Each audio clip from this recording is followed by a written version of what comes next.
As promised, we continue to bring you all the latest from Capitol Hill. Now, Senate Democratic leadership, including Majority Leader Chuck Schumer, have taken to the podium. Let's listen. American economy and eliminate the risk of a catastrophic default. Once this bill reaches the Senate, which I hope will be later this evening, the Senate will move quickly to pass the bill, send it to the President's desk, and put the awful and devastating risk of default behind us. Now, no one on either side would call this agreement perfect. No one got every single thing they wanted. That's why it's a bipartisan agreement. However, this agreement accomplishes two major goals. It spares the American people from a catastrophic default and preserves many of the most important investments we've passed over the last few years. From the very beginning, Democrats have warned that default is a disaster and absolutely must be taken off the table. So moving forward on this agreement is the sensible, responsible thing to do and most vital for our country. We're getting close to putting this threat of default behind us, but there's still more work, perhaps the most important work to do, passing it into law. I hope the House will do its job later today and urge my colleagues in this chamber to be prepared to do the same when the time comes, and it's coming soon. Senator Durbin.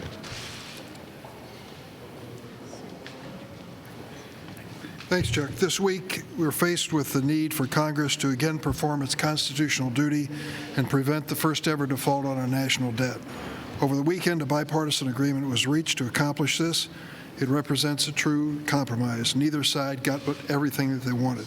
But the agreement does maintain funding for clean energy, protects student debt relief for millions of borrowers, and beats back extreme cuts of up to $130 billion to programs that American families count on. It protects Medicaid, minimizes the harmful cuts to SNAP and TANF benefits that were being demanded by congressional Republicans, while expanding SNAP benefits for veterans, people who are homeless, and those transitioning out of foster care. I am deeply, deeply disappointed that congressional Republicans are forcing a roughly $500 million cut in medical research at NIH in order to avoid defaulting on the debt for the first time in history. Funding for NIH means new cures and treatments, well-paying jobs in every state in the union, and it's a crucial pillar in our efforts to remain competitive with China and to stand by American families in some of their toughest hours. All things Republicans claim they support. The NIH cuts contained in this agreement are short-sighted and will actually hurt Americans and patients. I do not support these cuts. As a member of the Appropriations Committee, I'll continue to work to reverse any harm done, but it's a tough, tough assignment. Patty Murray, as chair of the Appropriations Committee, reminded us during this lunch that this is not going to be an easy appropriations process because of this agreement. Let's be clear, though, this is a manufactured political crisis. We must avoid defaulting on our national debt. A default would plunge our economy into a recession and global financial crisis, causing the loss of as many as 7 million jobs in the United States. It would cause interest rates to go up, making mortgage, credit card, and car payments more expensive. And default could risk the timely payment of Social Security, including for the 2.2 million people in Illinois who rely on it. It would jeopardize salaries for millions of service members and benefits for veterans, including more than 600,000 veterans in Illinois. Here's the bottom line.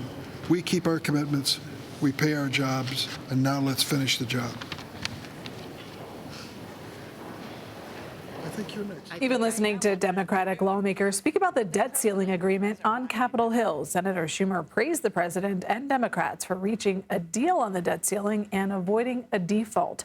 He says he hopes the House passes the bill and looks forward to getting it passed in the Senate. It's very interesting, though, to hear the Democratic whip, Senator Durbin of Illinois, say that he doesn't really like this bill, that he in particular, he was concerned about the NIH's cuts. He called them short-sighted. He worried that they would hurt patients. But still, he said in this, quote, manufactured political crisis, he urged members to vote for the bill. So we're going to continue following all of this and bringing you the latest developments.